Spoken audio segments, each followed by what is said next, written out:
এই সুমি, এই নাও খাসির চর্বি আর এই যে আমাদের কাছে সেই ডুমুর। মনে আছে বিয়ের প্রথম প্রথম একবার রান্না করেছিলে, সেরকম একটু রান্না করে দাও না। ও তাই, তার হ্যাঁ। মানে যাক, ভালোই হলো গো, আজকে খাসির চর্বি নিয়ে এসছো। না আর দাও। অনেক দিন হয়েছে, সেই কবে খেয়েছি সেই ডুমুর দিয়ে চর্বি দিয়ে।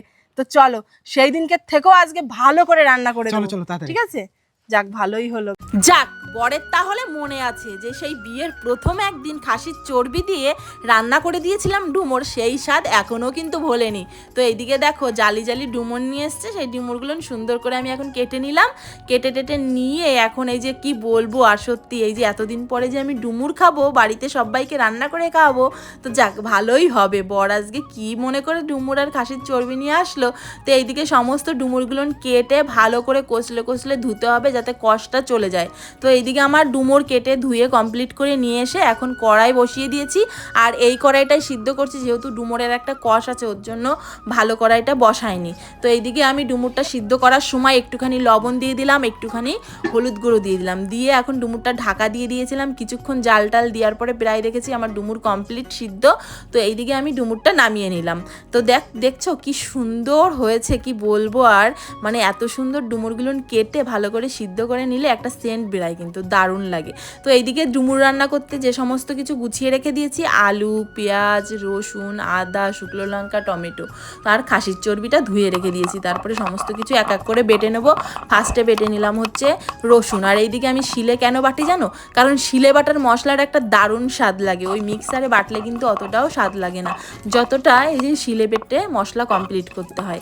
তো যাই হোক, এইদিকে আমি এক এক করে সমস্ত মশলাগুলো আমি বেটে নিচ্ছি। প্রথমে নিয়েছি রসুন, তারপরে নিলাম আদা, তারপরে যখন আদাটা বাটা হয়ে যাবে তারপরে নিয়ে নেবো অল্প কটা জিরে আর কটা শুকনো লঙ্কা। তো এইদিকে আমি পরিমাণ মতন জিরে আর পরিমাণ মতন শুকনো লঙ্কা নিয়ে তো আমি বাটাটা করে একদম ফিনিশিং করে বাটবো যাতে একদম দানা দানা না থাকে। তো এইদিকে আমার সমস্ত কিছু বাটা হয়ে যাওয়ার পরে আমি কিছুটা গরম মশলাও বেটে রাখলাম, যেহেতু গরম মশলাটা আমার লাস্টের দিকে লাগবে, ওর জন্য আমি আগে বেটে নিলাম। তারপর আমার সব কিছু কমপ্লিট বাটা হয়ে যাওয়ার পরে এখন আমি খাসির চর্বিটা সুন্দর করে পিস পিস করে কেটে তারপরে কিছুটা লবণ আর 2 চামচ মতন হলুদ গুঁড়ো দিয়ে ভালো করে এখন মাখিয়ে রাখবো। কিছুক্ষণ মাখিয়ে টাখিয়ে রেখে দিই। আর এইদিকে যখন মাখানো হয়ে গেছে তারপর আমি কড়াইটা বসিয়ে দিলাম। তারপরে কড়াইটা বসিয়ে যখন কড়াইটা গরম হয়ে গেল দিয়ে দিলাম খাঁটি সর্ষের তেল। দিয়ে দেওয়ার পরে যখন তেলটা গরম হয়ে গেছে তখন আমি দিয়ে দিলাম আলু।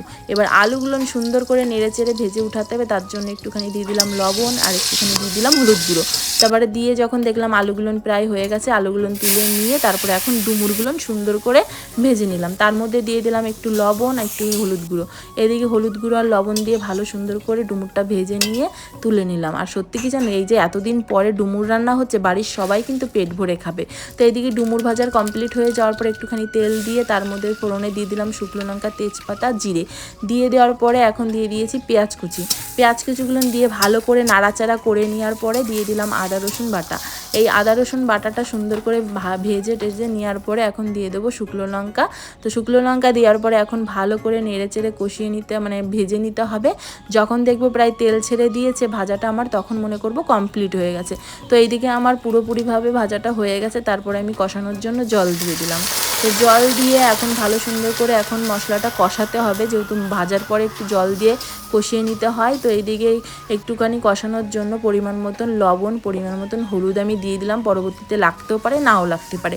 তো এইদিকে এখন সমস্ত কিছু করে মশলাটা ভালো করে এখন কষিয়ে নিচ্ছি। যখন দেখলাম প্রায় কষানো হয়ে গেছে তারপরে টমেটো কুচিগুলো দিয়ে দিলাম। টমেটো কুচি দিয়ে একটু নাড়াচাড়া করে তারপরে এখন দিয়ে দেবো হচ্ছে ডুমুর। তো ডুমুরগুলো দিয়ে এখন ভালো করে নেড়ে চেড়ে এখন কষতে হবে। আর এই ডুমুরটা একটুখানি আগে দিয়েছি কেন বলো তো, কারণ ডুমুরের একটা কষটা ভাব আছে। তো যাই হোক, সিদ্ধ করেছি সেই কষটা ভাব হয়তো এখন আর নেই, তবুও এই ডুমুরটা দিয়ে সুন্দর করে এখন নেড়ে চেড়ে কষাতে হবে। তো এইদিকে আমি ডুমুরটা দিয়ে ভালো করে সুন্দর করে এখন নেড়ে চেড়ে কষিয়ে নিচ্ছি। যখন দেখবো প্রায় আমার কষানোটা কমপ্লিট তখন আমি দিয়ে দেবো আলু। তো এইদিকে আমার ডুমুর কষানো কমপ্লিট হয়ে গেছে মশলার সাথে। তারপরে আমি এখন দিয়ে দিয়েছি আলু। এবার আলুগুলো দিয়ে নেড়ে চেড়ে এখন সুন্দর করে ডুমুরটা কষিয়ে নেব। তো এইদিকে দেখছি যে ভালো করে কষানো আমার হয়ে গেছে, তখন দিয়ে দেবো এই খাসির চর্বিগুলো। তারপরে যখন আমি খাসির চর্বিগুলো দিয়ে এখন সুন্দর করে নাড়াচাড়া দিতে হবে। আর কি বলো তো, অনেকেই আছো যে যদি কেউ কোনো দিনও খেয়ে থাকো ডুমুর দিয়ে খাসির চর্বি দিয়ে, হয়তো ঝোলের উপরে দিলে অতটাও ভালো লাগবে না, কারণ হচ্ছে কি বলে খাসির চর্বিটা একটু কষালে মানে মশলার সাথে কষালে ভালো হয়। তো এইদিকে আমি হচ্ছে এই যে এখন মানে মশলার সাথে সমস্ত কিছুর সাথে এখন ডুমুরটা কষিয়ে নিচ্ছি। যখন দেখবো হালকা একটুখানি তেল তেল ছেড়ে দিয়েছে তখন ভাববো যে আমার ডুমুর মানে সব কিছু দিয়ে আমার হচ্ছে চর্বিটা কষানো হয়ে গেছে। তারপরে এখন কষানো হয়ে যাওয়ার পরে আমি জলটা দিয়ে দিলাম। জলটা দিয়ে যখন টকবক করে ফুটে উঠছে তখন একটুখানি ঢেকে দেবো।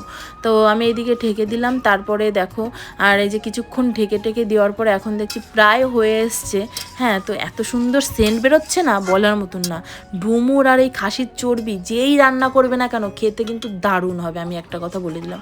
তো এইদিকে আমার যে বাটা গরম মশলা ছিল সেই গরম মশলাটা দিয়ে দিলাম, কারণ প্রায় হয়ে আসছে। তো একটু পরিমাণ মতন চিনি দিয়ে দিলাম যাতে এই কষ্টা ভাবটা কোনো রকমভাবে আর না থাকে। তো যাই হোক, এইদিকে আমি চিনিটা দিয়ে হালকা জালে এখন ঢেকে রাখবো। তো অনেকক্ষণ হলো আমি হালকা জালে ঢেকে রেখে দিয়েছি। এইদিকে দেখো আমার ভাতটাও প্রায় কমপ্লিট। তো এইদিকে দেখো আমি হালকা জালে রেখে দিয়েছিলাম আর কি সুন্দর হয়েছে, পুরো একদম কমপ্লিট হয়ে গেছে। তো দেখতেই পাচ্ছ এখন আমার যেই দেখলাম যে হয়ে গেছে তখন আমি নামিয়ে নিলাম। আর সত্যি মানে কি বলবো, এত সুন্দর সেন্ট বেরিয়েছে, তোমরা যতক্ষণ না রান্না করবে ততক্ষণ বুঝতে পারবে না। এইদিকে দেখো কি সুন্দর হয়েছে, মনে হচ্ছে আমি এখনই খেয়ে নিই, কিন্তু না, ওইদিকে আমার বরকে আবার খেতে দিতে হবে কারণ বরের প্রচুর খিদে পেয়েছে। তো এইদিকে দেখো কি সুন্দর করে এখন সাজিয়ে নিলাম। যাই এখন বরকে আমি খেতে দেবো, কারণ বর অনেকক্ষণ ধরে ওয়েট করছে কখন আমার রান্নাটা হবে। এই যে হ্যাঁ। এই দেখো, দেখেছো? এবার খেয়ে বলো তো কেমন হয়েছে। খাও, এই গরমে কিন্তু অনেক কষ্ট করে রান্না করেছি, শুধু তুমি খাবে বলে তাই। সত্যি দারুণ হয়েছে, দারুণ হয়েছে। আগের থেকে খাও। ভালো হয়েছে।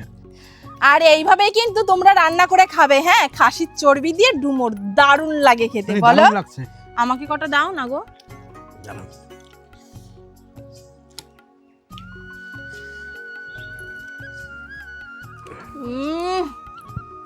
অসাধারণ। খাসির মাংস ফেল জানো তো। ও